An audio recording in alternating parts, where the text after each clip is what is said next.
Now let's discuss the subject of empathy, which is another one of those modern myths, which I'm not going to put in that section, but I'm going to discuss it in general. It has to do with being confused with the idea of sympathy or antipathy, most often sympathy. And it has to do with objectivity. In the way I'm going to use empathy, I'm going to use empathy as a more objective understanding of other. In order to explain myself, let's begin with the three levels of perception. On the first level, the basic level, the primal level, is the first person perspective. That is, an organism perceives other. On the second level, an evolutionary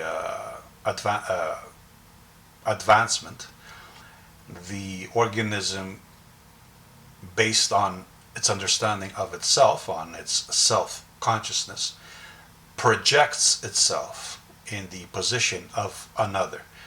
That is, perceives the other in a situation and then imagines itself in that same situation.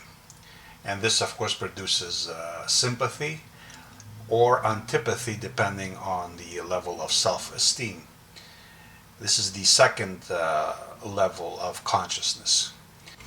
Here we notice how self-awareness, or know thyself, plays a factor in how we perceive other, because we use ourselves as a sounding board. So if our perception of ourselves is corrupted by emotion, by ego, then our perception of the other will also be corrupted by this. As I've noted before, all value judgments are triangulations, beginning with the subject itself as the first point in the triangle.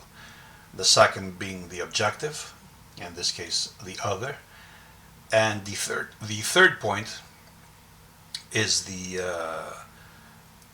evaluation, the approximation of what it would take for the subject to attain the object, either to attain it or understand it or achieve it, whatever term you want to use. Just to make myself clear, the subject is always trapped within its subjectivity. So when I speak about objectivity, I mean a gradual approach towards objectivity. Since, as I've said before, strength is a measure of weakness, gnosis is a measure of ignorance, and objectivity is a measure of subjectivity. And by that I mean the degree to which the subject is affected by its own self-interests, its own ego, its own corrupted evaluation of itself, its self-esteem, in other words, whether it is hyperbolic or hypobolic. Most often, again, as I said before, the organism, because it is always insecure relative to the unknown other, will always overestimate itself as a reaction, as a reaction to a world that is threatening and mostly incomprehensible and unknown to it.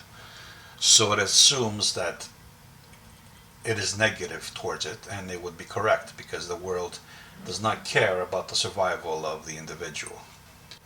An individual is a means to an end. In this case, it is a means of propagating fit genes.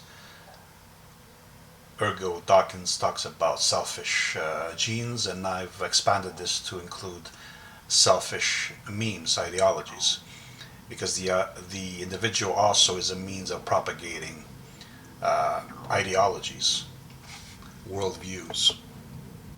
And this is why many philosophers were obsessed with the individual, because the individual is expendable. And Nietzsche made it his life work to protect the individual from the collective. The idea of individual and collective are inseparable. There is no collective without individuals, and there's no individuals without a collective. In the case of cooperative survival and reproductive strategies, the collective requires individual to subordinate itself to its interests. This is what the social instinct is, and this is what Nietzsche was fighting against, I guess, because the larger the collective, the more repression it necessitates from the individual. And this is what he called the herd instinct. The herd referring to a large collective rather than a pack, which implies a smaller collective.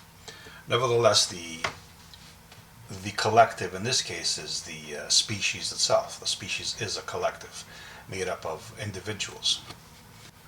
And when the individual struggles to survive and to reproduce, it is working for the survival and the reproduction of the species collective. So the political discussion about individualism and collectivism is about how much individuality will be permitted to express itself within the collective.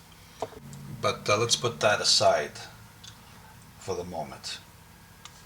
In this discussion, we're talking about how the individual begins to understand the other, which is always a stranger. So projection is always involved. How does individual understand another? Through projection, by taking itself as an example. Self-consciousness. This is the second level, like I said, of consciousness, from first person to second person. And here is where many begin to go astray and begin to become confused, and they assume that to understand the other means to automatically sympathize with him, which is the first step, of course. But there's a third step, the objective step, the third person perspective, which takes the ego and self-interest out of the equation. And this requires self-knowledge and self-control and self-honesty, which is also rare, because in this case the individual must place clarity or the truth above even its self-interest, even its survival.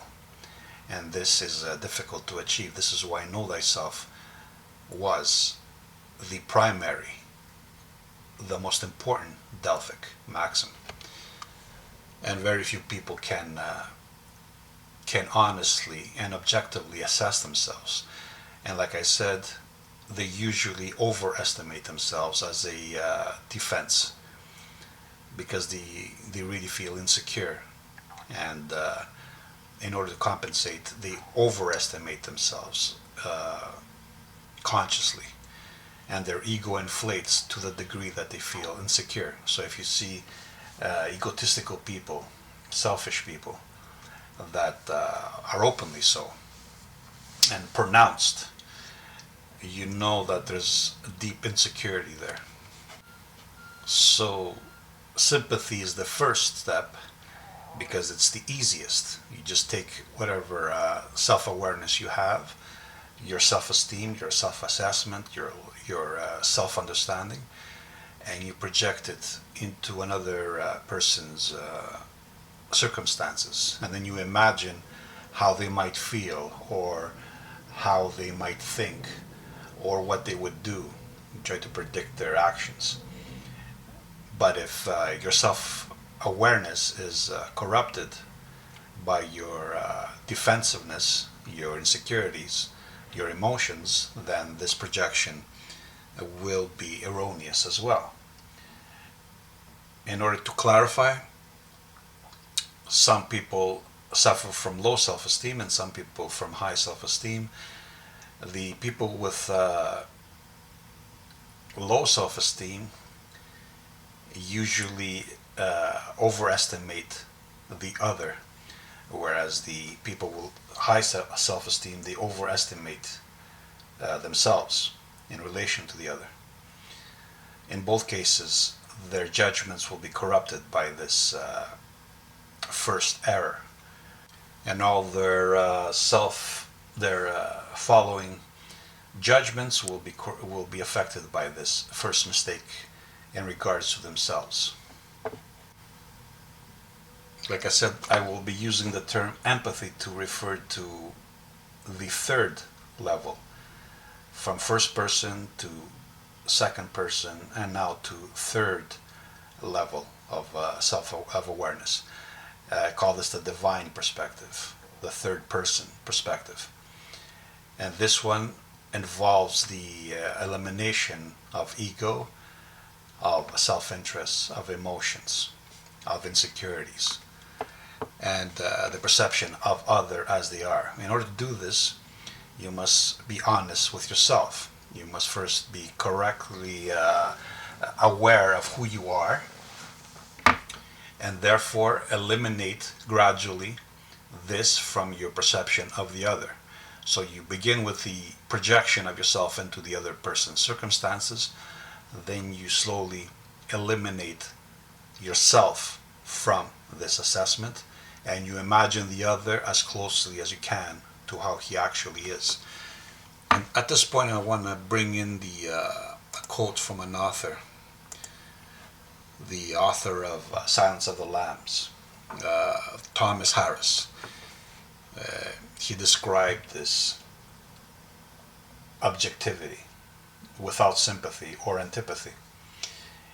He says, when the fox hears the rabbit scream, he comes a-running, but not to help. What does this have to do with what I'm speaking about?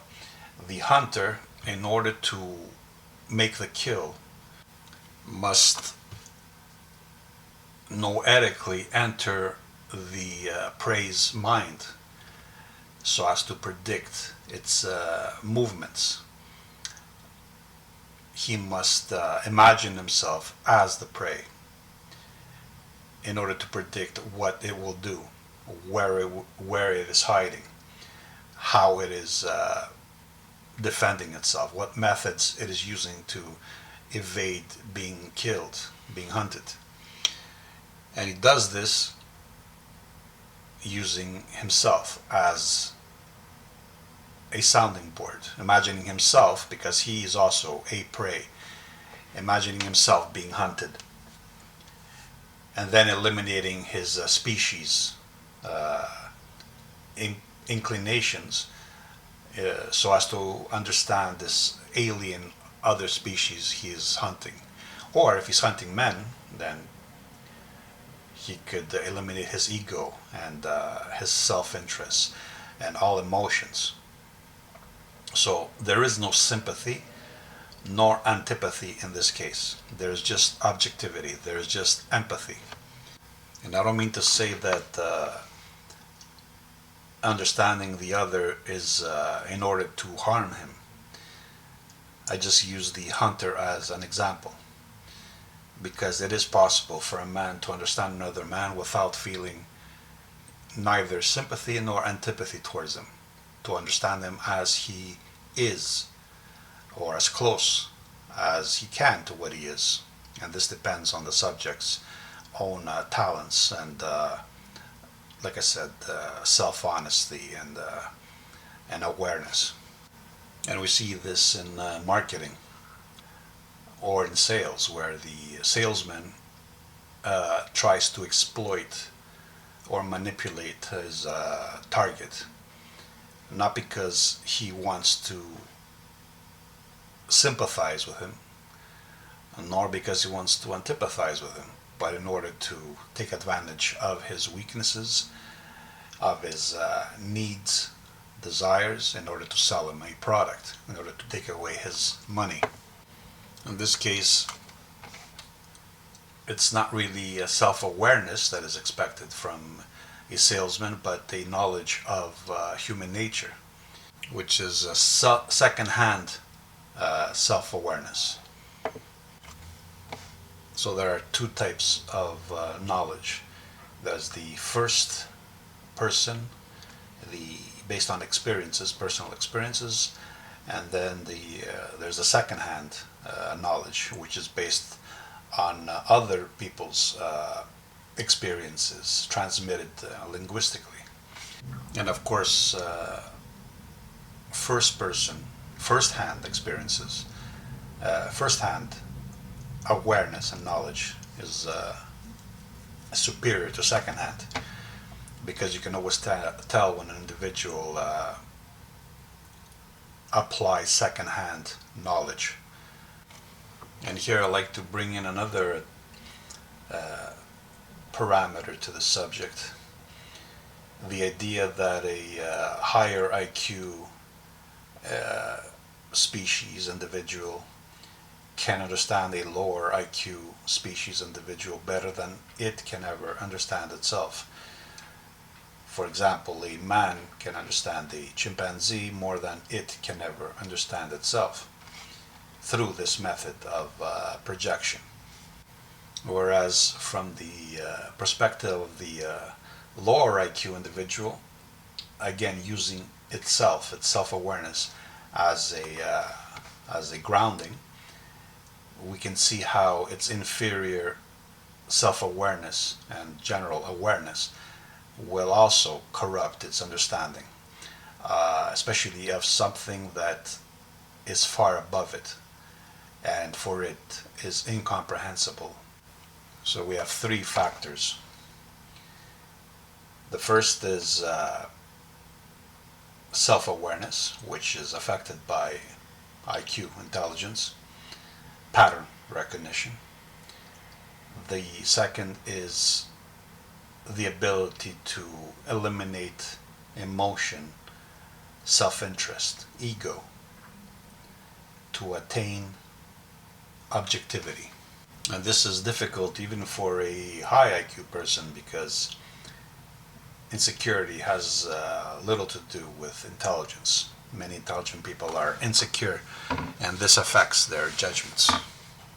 So in this case, a lower IQ individual who is more honest with himself will be more self-aware than a higher IQ individual who is dominated by his emotions, by his ego.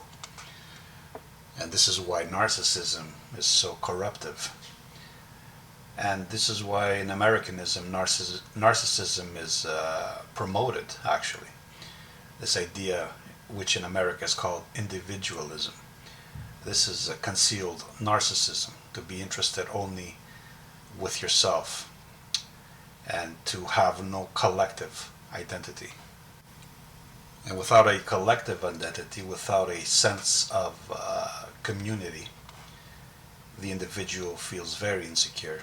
That's what narcissism is. It's a defensive reaction, a overestimation, overcompensation for deep sense of insecurity, of absence, of the lack of grounding.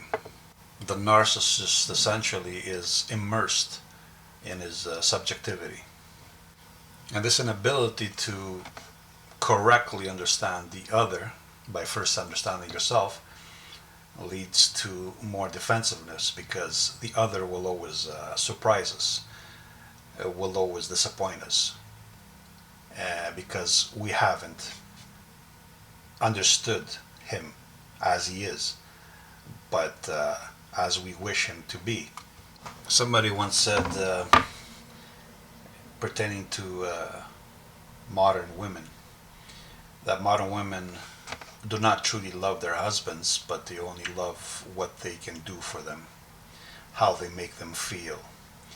And this is true for for men as well, especially men, modern men or feminized men. We don't really love the other person. We just love how they make us feel. We love what they provide for us.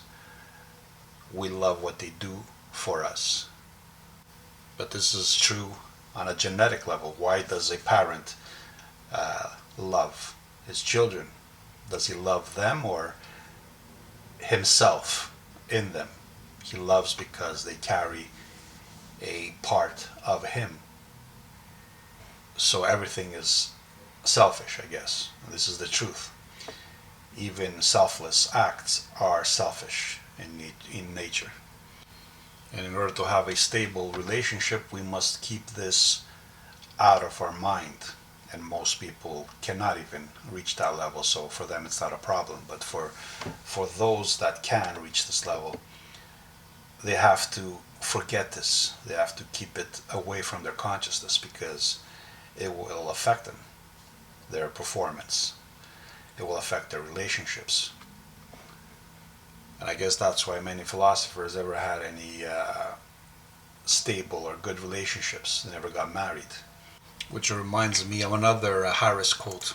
I love this author. And I wonder why he never wrote anything as good after Silence of the Lambs. The quote goes like this, and it's from the Silence of the Lambs, I think. And it's voiced through the character of Hannibal Lecter. Quote, "Being smart spoils a lot of things, doesn't it?" And this is why intelligence, it's not always an advantage. It could be detrimental to survival. Now here's the paradox. Intelligence could only emerge within collectives that provide a protective environment that allow individuals to concern themselves with things other than survival and reproduction, to contemplate existence, to contemplate themselves. And here's another quote by Thomas Harris. Quote, "I think it's easy to mistake understanding for empathy. We want empathy so badly. Maybe learning to make that distinction is part of growing up. It's hard and ugly to know somebody can understand you without even liking you." End quote. And this is a difficult pill to swallow for many. That somebody can understand you without even liking you, without even feeling anything towards you, not even disliking you, like a hunter hunts his prey, feeling no dislike towards it, no personal dislike or liking it. Doesn't like it or dislike its prey. It just needs it to consume and survive.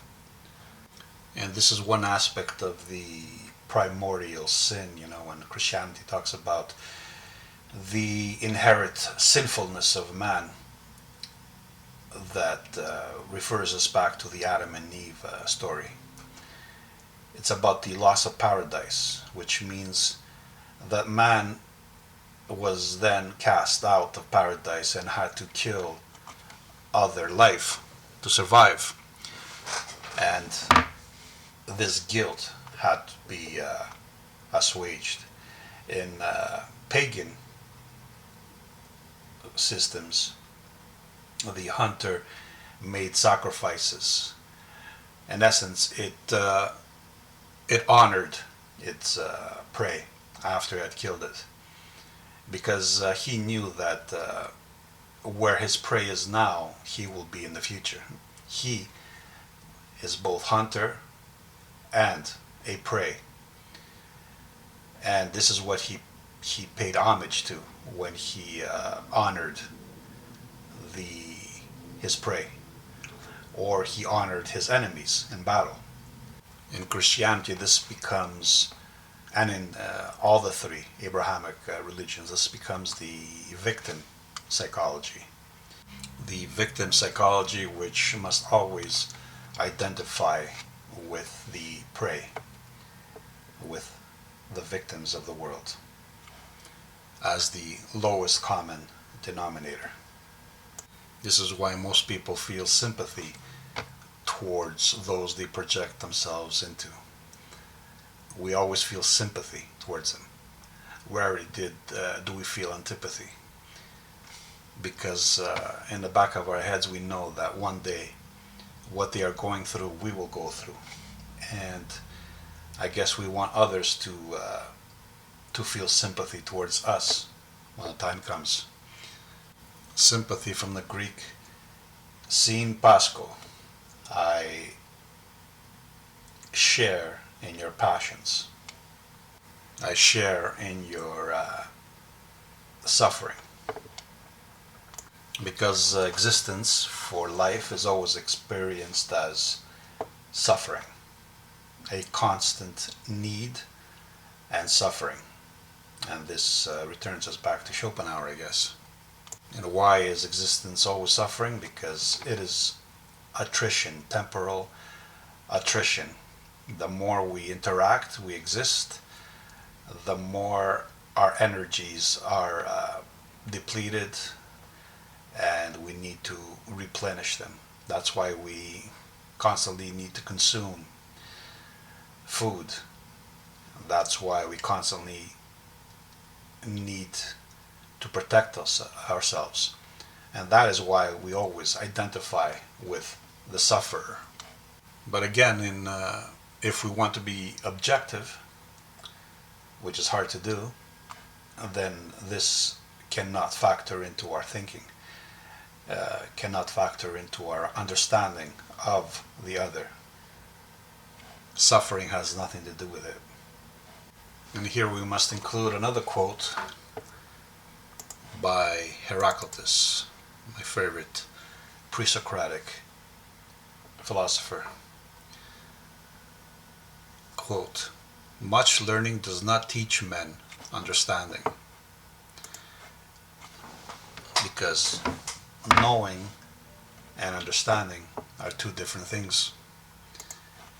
This is why know thyself maybe should be translated to understand oneself.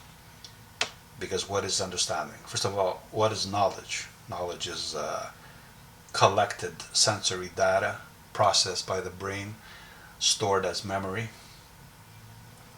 And what is the sensory data processing? Patterns.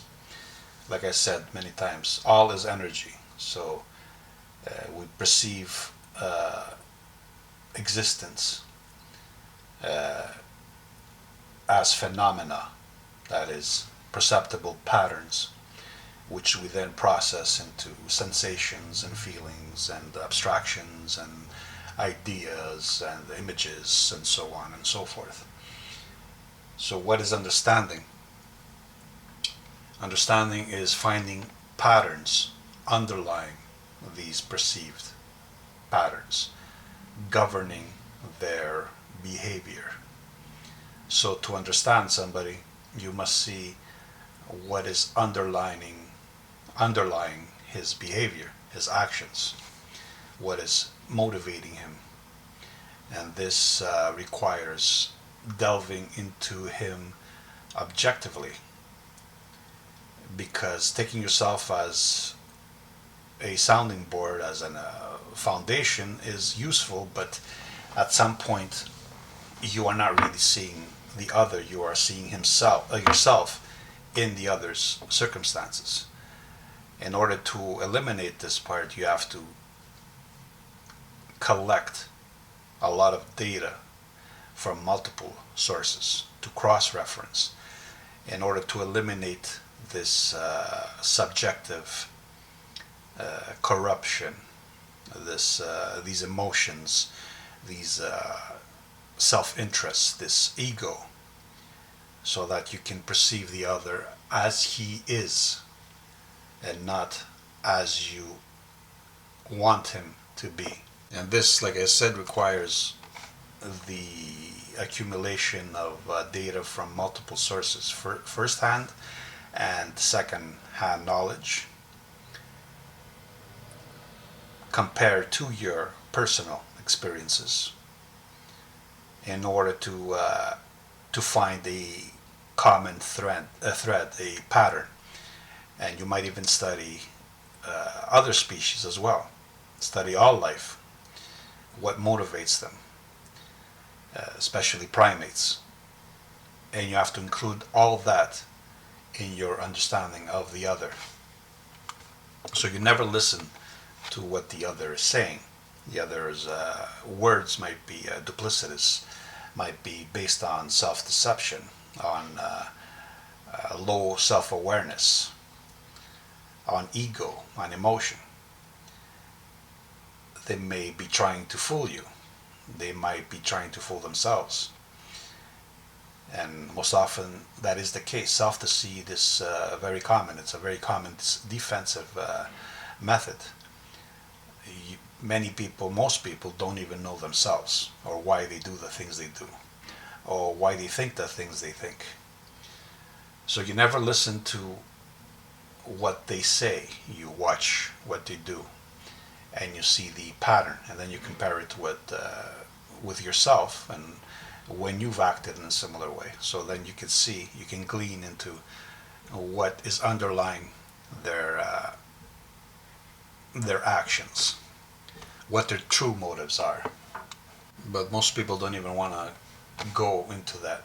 They want to live on the surface because that's where contentment can be found much more easier. Actually, diving into the depths, you will find no contentment there. When you stay on the surface, that's the only place you can actually remain happy. So some level of self-deceit is necessary for survival. And if not downright self-deceit, then self-imposed ignorance. Not to want to know, not to want to understand, but just to live on the superficial level. As Socrates said, an unexamined life is not worth living.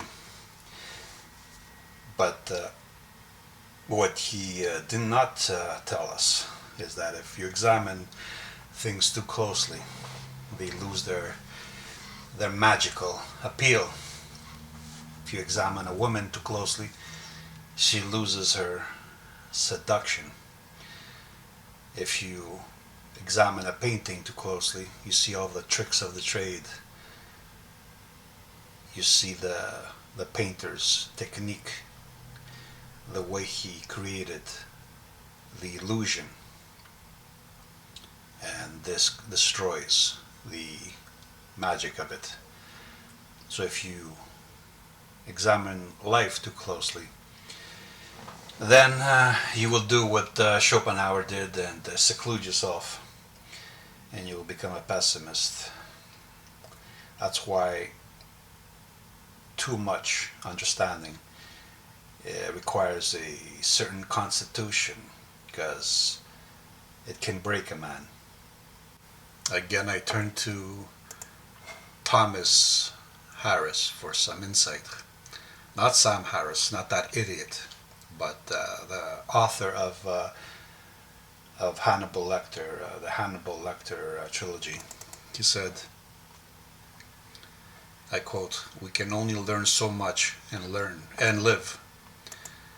And that's a fact. We can only learn so much and endure and maintain our interest in the everyday living, maintain our interest in other people, especially when we know too much about human nature. It's difficult to endure other people, their machinations, their impulses, their little deceptive motives, their tricks, their lies.